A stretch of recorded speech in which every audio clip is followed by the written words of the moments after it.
nimefurahi shoga yangu ulivyokuja. Maana kuna maelezo kama tukipea. Unampia gani tena? Kikubwa ni hichi. Naomba ukae na mume wako. Umfundishe ujumbe. Mwambie asiwalete wapangaji nyumbani kwangu. Kwa sababu mume wako anafika matatizo nyumbani kwangu. Kwa nini analeta watu kila siku? Kumbuka wanawaleta pia ni binadamu. Na wana moyo. Wanaumia, wateseka pia. Jukumu unaonipa ni zito na ni kubwa sana kwangu. Ila kwa kuwa ni mume wangu, nitajitahidi kuongea naye. Naomba ujitahidi kwa sababu chako ni chako. Si unanielewa vizuri? Hivyo unapoona wewe uzito kwako na mimi ninapopata karaha na kuumia ndani ya moyo wangu. Kumbuka binadamu wanaumia hapa. Wanateseka. Sijui umenielewa. Kwa hiyo naomba uzingatie sana fikishe mume wako ujumbe. Sawa, usijali. Nitafikishia ujumbe. Vipi mume wako yuko wapi? Hapana, ametoka na ndio maana naongea kwa sauti ya kujiamini kwa sababu yeye pia hayupo. Ile ujumbe ufike. Haya poa shoga yangu, mimi sio mkali. Yule bwana ni mtaalamu nyumbani. Nataka niwahi nikampikie. Basi hadi sikutoi maana Poa shoga yangu. haya Baadaye. haya.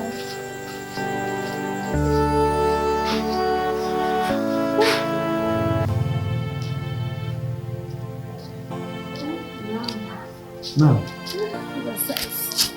Sawa. Hapa freshi. Vipi za kutoka? Unataka mtoto mzuri au mbaya? Wakati narudi nilifika hapo kwa Mpemba. Nimekutana na Ruby. Anakwambia hivi. Sasa hivi usipeleke tena mpangaji pale nyumbani kwao. Maana mume wake sio mtu mzuri. Sikia wewe mwanamke. Huo upumbavu mimi siutaki. Ngoja nikwambie kwanza.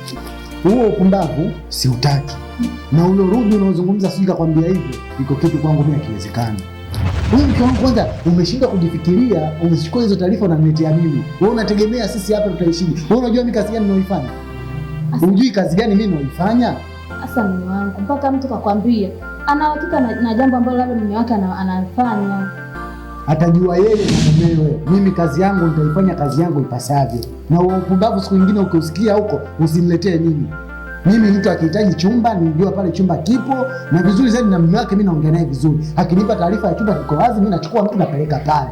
Huyo Ruby achana naye, angalia maisha yako. Usitaki kusikiliza watu. Mtu akwambia achana na mume wako utakuja kusema mume wangu tuachane. Basi. Acha upumbavu wewe.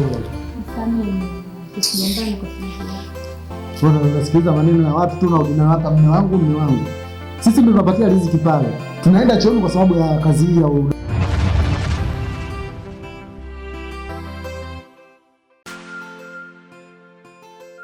Nimekuelewa.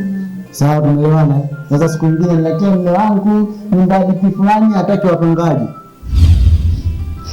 Taarifa kwamba sijaifikia mimi. Yeye taarifa zote kwenye nyumba hapa kuna chumba, kuna nyumba inapangishwa. Zikifika kwangu mimi natekeleza kazi yangu. Angalia unaendaje chooni. Sawa, niko zangu jikoni. Sawa.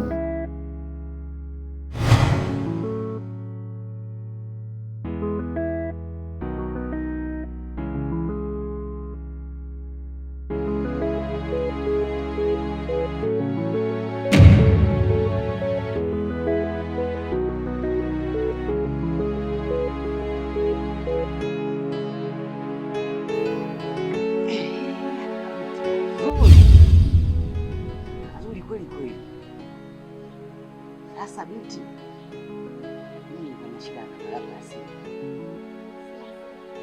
Una simu.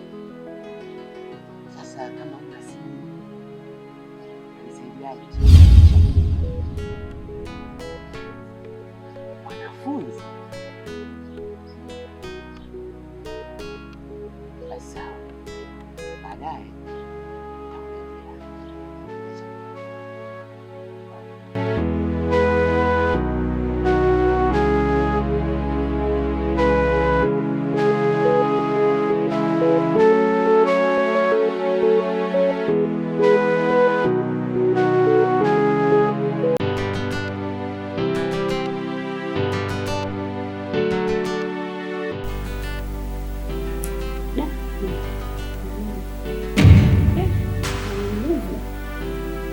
ndio anamfikia kwenye hivi. Una mmoja na Kweli? sio unamchukia kama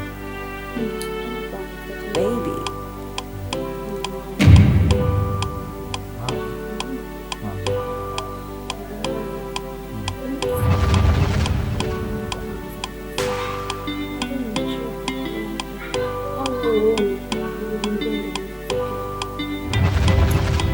Unajua nashindwa kukuelewa, lakini kwa nini fahamu? Ilikuwa vibonda gani? Mimi mbona sijaona vibonda gani na wewe?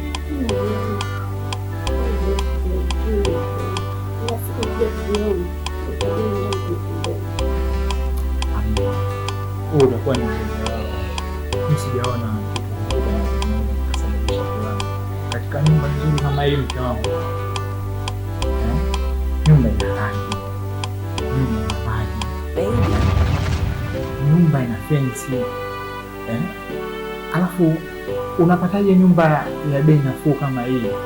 Ona, chumba na sebule kwa shilingi 60,000. Utapata wapi mke wangu nyumba kama hii? Kwa siku mtu akija kufahamu ndani ndio utajua.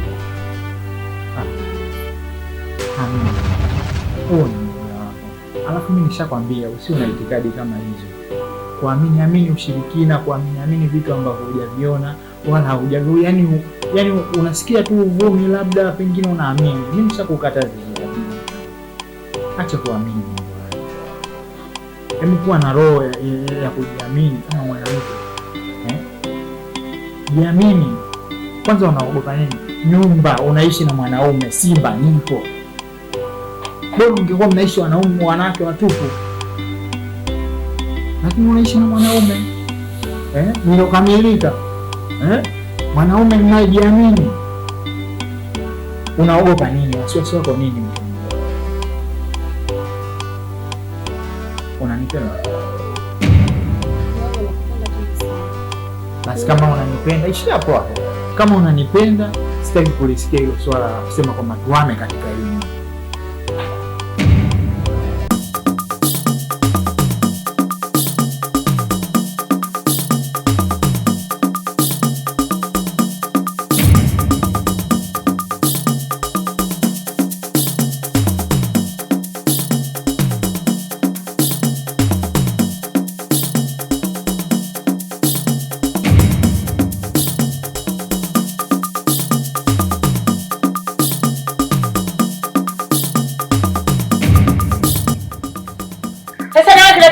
Kitu gani? Muangalie kwanza kidevu chake kaa kisigino, mimeno kaa nganje. Mpango wako pumbavu, mjukuu wangu hajamaliza kazi zingine, uvivu wako unaenda kumwambukiza. Vyombo viwili tu hivyo mtoshaje watu wawili? Mjinga na nusu wewe. Wewe sitaki uwe karibu na mjukuu wangu. Sijui umenielewa? Afu nikiongea tu unaniangalia hivyo. Nitakuwasha. Jinga wewe. Shetani ibilisi wewe. Wewe utanipa kesi kwa wazazi wako mbwa wewe. Na tawanyosha undani. Wote mtanyoka hata kama mmekauka. Tawavunja. Kigwengo wewe. Ngoja.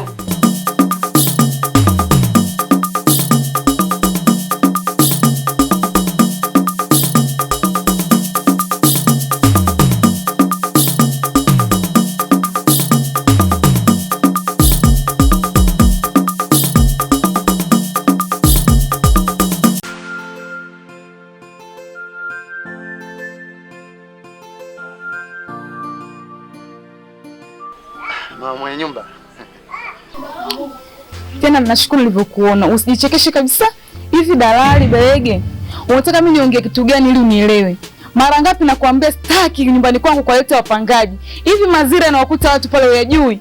Wewe unajua kila kitu, historia ya maisha yetu pale nyumbani. Bado unaniletea watu. Una shida gani? Kumbuka wale ni binadamu pia, wana moyo kama wako. Wanahitaji kuishi kwa raha, kwa amani. Kwa nini? Hivi mama mwenye nyumba, unachokiongea kweli unakifikiria? Kila mtu anakula pale anapopalima na anapopanda. Mimi mavuno yangu napata kwenye majumba ya watu. Sasa mimi riziki imekuja, nitaiachaje riziki? Wewe kuweza? Ni kweli unachokisema. Hauna ubaya kufanya hivyo vitu ambavyo unavifanya, lakini kumbuka nyumba yangu ina shida gani. Wewe unajua tatizo la nyumba yangu mimi, sijakukataza kwenye nyumba zingine, hiyo ni kazi yako, lakini angalia pia na maisha ya watu. Watu wanaishi kwa maisha magumu sana pale nyumbani, wewe hujui Sasa mama, mimi maisha ya watu niangalie vipi? Maisha ya watu ataangalia Mwenyezi Mungu. Mimi naangalia pesa naingiza vipi kwenye mfuko wangu. Mimi nitaangalia pesa tu. Mtu akija anahitaji chumba, najua sehemu fulani kuna chumba, nampeleka. Sasa unaniambia kuhusu nyumba yako, utajua wewe na wapangaji wako na mumeo. Mimi inanihusu nini sasa? Mimi si nimemleta mtu. Pesa yangu nimechukua, nimeondoka, utajua wewe na wapangaji wako mama. Oh, sawa. Simbishe. Kinachokuta wewe na wewe kile kitakukuta. Kwa sababu Mungu tunamtumainia ni mmoja. Nimekukanya mara kibao, lakini hutaki kusikia. Sasa basi, unachofanyia unachokivuna ndicho utachokipanda. Unachokipanda ndicho utachokivuna. Sasa mama nyumba, ukizungumza hivyo unakuwa unakosea. Mimi familia yangu inataka kula. Inatakiwa kuna malazi, kuna vitu vidogo vidogo vitafute. Mimi pesa zangu napata kwenye kazi ya udalali. Sasa mimi nitaachaje mama mwenye nyumba? Hebu kaeni na wapangaji wako pamoja na mumeo, mjue mnaishi nao vipi. Msaidiane hivyo. Sasa ukinisema mimi unakuwa unakosea. Sawa.